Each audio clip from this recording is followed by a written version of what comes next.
Rüyada büyük ve uzun bir yılan görmek, geniş araziler ve vadilerle birlikte korkuya işaret eder.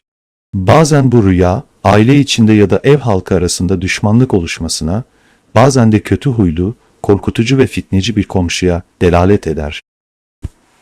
Büyük ve uzun bir su yılanı, zalim için bir destekçiye, hakim içinse bir delile işaret eder. Eğer bir kişi büyük ve uzun bir yılana sahip olduğunu görürse, büyük bir güce ve otoriteye ulaşır. Bu yılanın cinsel organını yuttuğunu gören kişinin eşi kötü sözlü olur. Rüyada yılan görmek, düşman, devlet, hazine, kadın ya da evlat olarak yorumlanabilir. Kişinin gördüğü ve korkmadığı ejderha, onun kuvvet ve iktidar sahibi olacağına işaret eder. Yılan, mal sahibi bir düşmanı simgeler. Çünkü rüyada zehir, mal ile tabir edilir. Bir kişi yılanı kendi evine soktuğunu görürse, o yılan kendisine tuzak kuracak bir düşmandır. Yılanı eline aldığını gören kişi, düşmanı tarafından kendisine gelecek bir mala güven içinde sahip olur. Eğer yılanı öldürürse, düşmanına üstünlük sağlar. Yılanın kanı eline bulaşırsa, düşmanının malına mirasçı olur onda. Kendisini yılanın ısırdığını gören kişi, düşmanı tarafından bir zarara uğrar. Rüyada bir yılanın yakıldığını görmek, devletin düşmanlarını yok etmesine ve onlara karşı galip gelmesine işaret eder. Yılanın uçtuğunu görmek, düşmanların başka bir yere gittiğine delalet eder. Küçük bir yılan görmek, küçük bir çocukla tabir edilir. Eğer rüyada küçük bir yılan öldürülürse, bu, küçük bir çocuğun vefat edeceğine yorulur. Sokaklarda yılanların dolaştığını görmek, o bölgede bir savaşın çıkacağına ve düşmanın o yer halkına galip geleceğine işaret eder. Yılan avlamak, düşmana karşı hile yaparak ondan bir şey elde etmek anlamına gelir.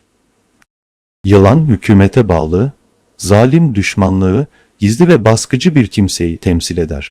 Siyah yılan en tehlikeli ve hilekar düşmanı simgelerken, beyaz yılan zayıf ve güçsüz bir düşmanı ifade eder. Bir kişi yılanın kendisine yumuşak ve güzel sözler söylediğini görürse, düşmanı tarafından kendisine hayırlı bir şey ulaşır. Ancak yılanın kendisine gök gürültüsü gibi korkutucu sözler söylediğini görmesi, düşmanın zulmüne işaret eder. Eğer yılan aynı zamanda ısırırsa, bu durumda zarar görecektir. Ancak sonunda mazlum olan kişi zafer kazanır. Bir kimse rüyasında yılanın bir deliğe girip çıktığını görürse, bu, şeytanın kendisini üzecek şekilde musallat olacağına işaret eder. Eğer yılanla mücadele ettiğini görürse, güçlü bir düşmanla savaşır ve bu mücadeleden korkar. Kazanan taraf üstün gelir. Eğer yılan kendisini sokarsa, büyük bir belaya düşer. Rüyada boynunda bir yılan olup onu 3 parçaya böldüğünü gören kişi, eşinden kesin olarak ayrılır. Eğer 2 parça ederse, düşmanından intikamını alır. Eğer yılanı 3 parçaya böler ve parçalarını eline alırsa, güçlü bir düşmandan istifade eder.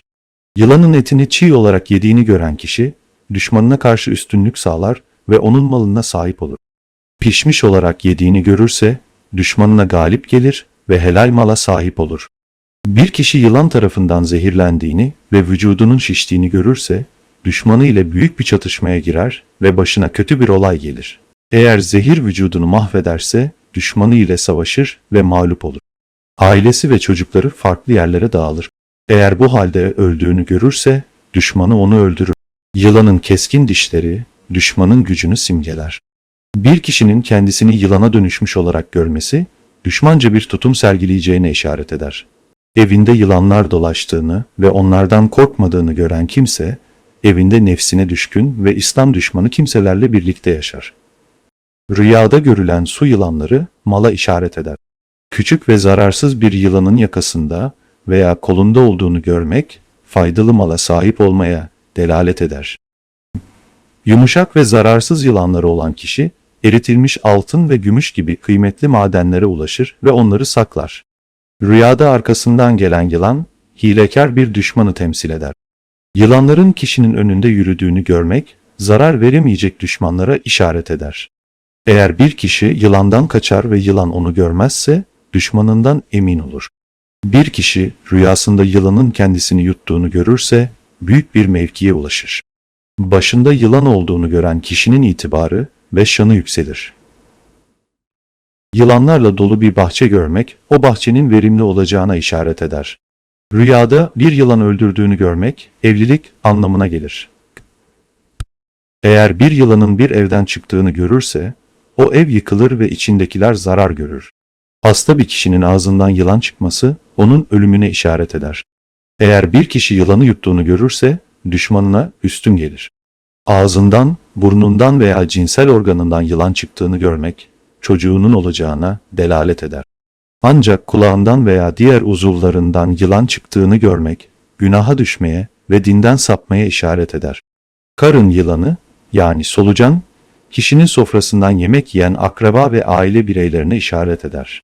Eğer solucandan rahatsız olduğunu görürse, birlikte yemek yediği kişilerle yollarını ayırır.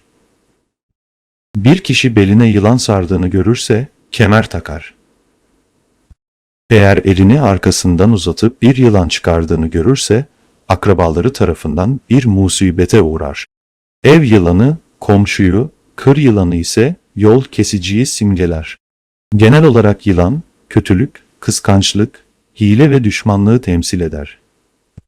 Eğer bir kişi büyük bir topluluğa sahip siyah yılanlar görürse, güçlü bir orduya komutan olur ve büyük bir mülke sahip olur. Sidik yolundan çıkan yılan, çocuk sahibi olmaya işaret eder. Bir bahçenin yılanlarla dolu olduğunu görmek, o bahçenin bereketlenmesine işaret eder. Yılan, bazen sel felaketine ve devlete de işaret eder. Eğer bir kişi bir yılan öldürürse, evlenir. Bir şehirde yılanların öldürüldüğünü görmek, oranın lideri olmaya delalet eder. Seyyid Süleyman'a göre, yılan, hilekar bir düşmanın simgesidir. Evinde yılan gören, düşmanının içinde olduğunu anlayabilir, eğer dışarıda görüyorsa, düşman dışarıdadır. Yılanın eti, derisi ve kanı gibi unsurlar, düşmanın malını ifade eder. Bir yılanı öldürüp parçalayarak ortadan kaldıran kişi, düşmanını yener ve onun malına el koyar. Yılanın kendisine güzel şeyler söylediğini gören, düşmanıyla barış yapar ve fayda sağlar. Bununla birlikte, yılanın kötü sözler söylediği rüya ise, bir kavga ya da zarara uğramaya işaret eder. Yılanın kendisine itaat ettiğini gören kişi ise, şan, şöhret ve zenginlik kazanır.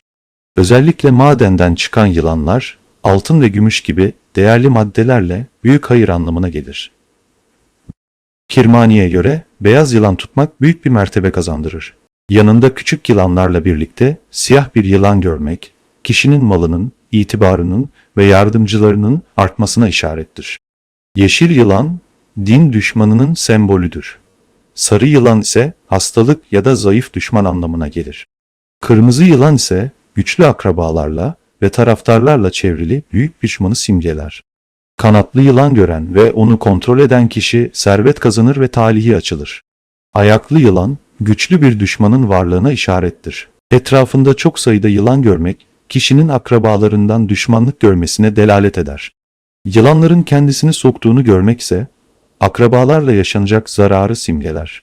Tırnaklı, pençeli ve boynuzlu yılanlar, çok güçlü ve haset dolu düşmanları temsil eder. Bir yılandan korktuğunu görmek, düşmanın şerrinden korunmaya işaret ederken, korkmadan kaçmak ise bir üzüntüye işaret eder. Burnundan, memesinden ya da cinsel organından yılan çıktığını görenin, çocuğuyla düşmanlık yaşaması mümkündür. Yılanın kulağından ya da göbeğinden çıktığını görmek, aile içindeki düşmanlıkları gösterir. Ağzından yılan çıkan ise, kötü sözlerden dolayı zarara uğrar. Yeniden yılan çıkan kişi, oğlu tarafından düşmanlıkla karşılaşır. Yastık veya yatak üzerinde yılanı öldürmek, eşin vefatına işaret ederken, boğazdan yılanın toprağa girmesi, yakında ölüm anlamına gelir. Yılan yumurtası, zayıf düşmanlığı simgeler. Bir yılanla uğraşan kişi, düşmanından zarar görür.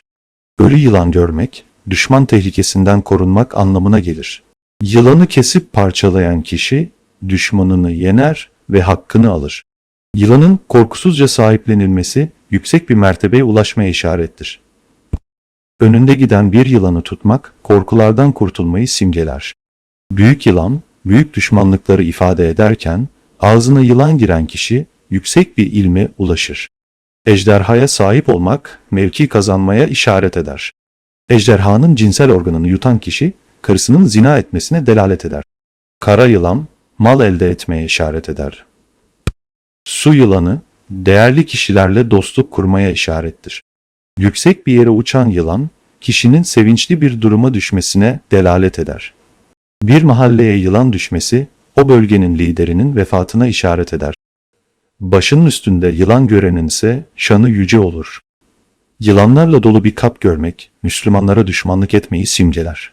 Ejderha, güç ve kuvvetin artmasına işaret eder. Cafer-i Sadık, rüyayı gizli düşmanlık, geçim, selamet, saltanat, eş, evlat, ölüm ve güvenlik gibi unsurlarla yorumlamaktadır. Siz de rüyalarınızla ilgili daha fazla bilgi edinmek isterseniz, yorumlar kısmında sorularınızı bize bırakabilirsiniz. Videomuzu beğendiyseniz kanalımıza abone olmayı ve bildirimleri açmayı unutmayın. Bir sonraki videoda görüşmek üzere, sağlıklı ve huzurlu rüyalar dileriz. Allah'a emanet olun.